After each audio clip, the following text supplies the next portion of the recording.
अस्सलाम वालेकुम स्टूडेंट्स। आज का जो हमारा टॉपिक है वो है क्रोमोसोम। स्टूडेंट्स, क्रोमो का मतलब होता है कलर और सोम्स का मतलब होता है बॉडी।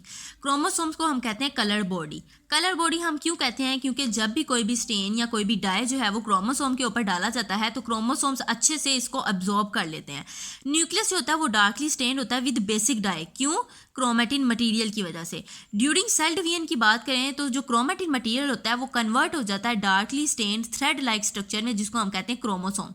अब मैं आपको एक स्ट्रक्चर दिखाने लगी हूँ जिसमें मैं बताऊंगी कि क्रोमेटिन ऐसा होता है और जो क्रोमोसोम होता है उसकी शेप कैसे होती है।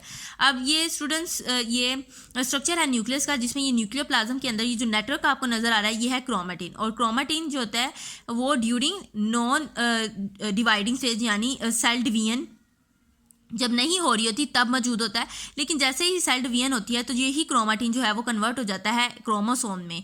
क्रोमोसोम्स आप देख रहे हैं कि darkly stained thread like structure है। आगे चलते हैं। जब क्रोमोसोम्स को अंडर अ कंपाउंड माइक्रोस्कोप देखा गया तो क्रोमोसोम मुश्तमिल थे आर्म्स पर और सेंट्रोमियर्स पर।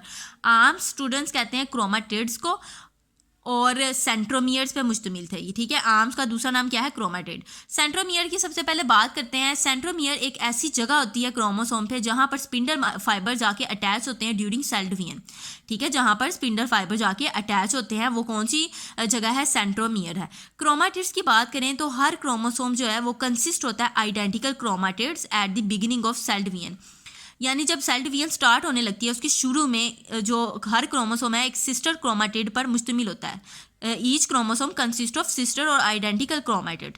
और जो क्रोमेटिड है वो एग्जैक्ट रेप्लिका कहते हैं कॉपी को, एग्जैक्ट रेप्लिका होते हैं क्रोमोसोम के, which are held together at centromere, जो कि सेंट्रोमियर पे जाके अटैच होते हैं। मैं अब आपको स्ट्रक्चर दिखाने लगी हूँ क्रोमोसोम में क्रोमेटिड का और किसका? सेंट्रोमियर का। जैसे कि हमने पढ़ा कि जो क्रोमोसोम है वो मुश्तमिल होते हैं, कंसिस्ट होते हैं आर्म्स पर, क्रोमेटिड पर और सेंट्रोमियर पर। तो स्टूडेंट्स ये देख रहे हैं आप, ये आपको पूरा क्रोमोसोम नज़र आ रहा है, ठीक है। ये क्रोमोसोम की ये जो रीजन आपको दोनों नज़र आ रहे हैं ना, ये क्या है? सिस्टर क्रोमेटिड, ठीक है। हमने जैसे पढ़ा कि क्रोमोसोम्स किस पर मुश्तमिल है? क्रोमेटिड पर मुश्तमिल है और आर्म जिनको क्रोमेटिड जिनको आर्म्स कहते हैं और इसके अलावा सेंट्रोमियर पर मुश्तमिल है। तो ये जो आपको दो नज़र आ रहे हैं ना, ये है क्रोमेटिड। और ये जो ईच क्रोमेटिड होता है ना वो रेप्लिका होता है क्रोमोसोम का, यानी कॉपी होती है पूरी।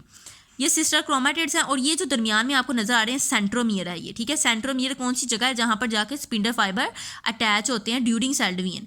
ये जो दो रेड कलर के आपको पॉइंट्स नजर आ रहे हैं ये सेंट्रोमियर रीजन है जहां पर सेल डिवीजन के दौरान स्पिंडल फाइबर्स ने जाकर अटैच होना है।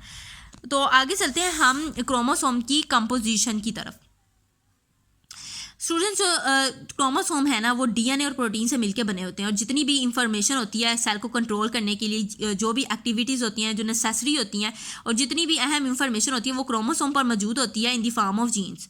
और जीन्स आपको पता है हेरिडिटी क्या है? हेरिडिटी यूनिट है, ठीक है। Basic unit of heredity is the genes. Genes क्या करते हैं कि ये इंफॉर्मेशन को ट्रांसफर करते हैं from one generation to the other.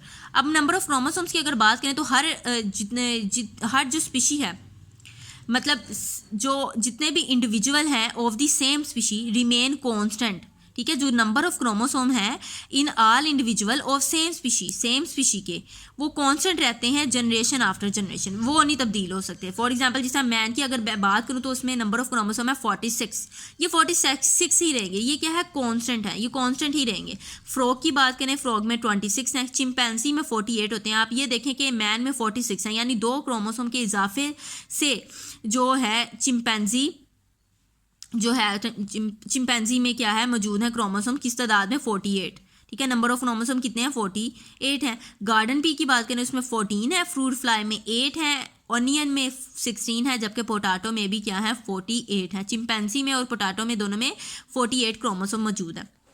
अब हम बात करते हैं नॉर्मल बॉडी सेल्स में नंबर ऑफ क्रोमोसोम की। तो स्टूडेंट, जो नॉर्मल बॉडी सेल होते हैं जिनको आप सोमैटिक सेल्स भी कहते हैं, उनमें जो क्रोमोसोम्स होते हैं वो डिप्लॉइड होते हैं, ठीक है। हैविंग 2 सेट, डिप्लॉइड का मतलब क्या? Having 2 set of homologous chromosome.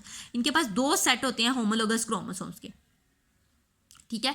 होमो का मतलब होता है सेम क्रोमोसोम्स, ठीक है, कि 2 सेट होते हैं। Whereas haploid 1 and chromosome number is present in germ cell or gamete such as egg और स्पर्म। और जो जर्म सेल्स यानी गैमीट होते हैं, जो एग और स्पर्म होते हैं, उनमें हैप्लॉइड नंबर ऑफ क्रोमोसोम मौजूद होते हैं। जिस तरह For example, human sperm and egg have 23 while the Drosophila have 4 chromosome. ठीक है. अब यहाँ पर मैंने डिप्लॉइड और हैप्लॉइड की बात की है तो मैं आपको बता देती हूँ. डिप्लॉइड का मतलब the 2n number having 2 set of homologous chromosome. यहाँ पर ये मैंने एक स्ट्रक्चर बनाया है. देखें, इसमें एक ये क्रोमोसोम है और एक दूसरा क्रोमोसोम है ये वाला. ठीक है. ये क्या है, 2 सेट हो गए होमोलोगस क्रोमोसोम के, तो ये क्या बन गया 2n. ये किस में मौजूद होते हैं, जितने भी सोमैटिक सेल्स होते हैं उसमें मौजूद होते हैं. अब जब बात की हैप्लॉइड की तो ये देखें, ये हैप्लॉइड 1n जिसको हम कहते हैं. ठीक है. हैप्लॉइड ये क्या सिंगल है. ठीक है. और ये कहाँ पर मौजूद होता है, जितने भी गैमीट्स हैं स्पर्म में और एग में जो होता है 1n नंबर यानी हैप्लॉइड नंबर ऑफ क्रोमोसोम मौजूद होते हैं. तो स्टूडेंट्स, ये था हमारा आज का छोटा सा टॉपिक. तो अगर आप चाहते हैं इसे नेक्स्ट टॉपिक्स की वीडियो आपको फ़ौरन मिल जाए तो please like and subscribe my channel और नीचे जो बेल आइकन है उसको प्रेस करना मत भूलिएगा. मिलते हैं हम अपनी नेक्स्ट वीडियो में. अल्लाह हाफिज़.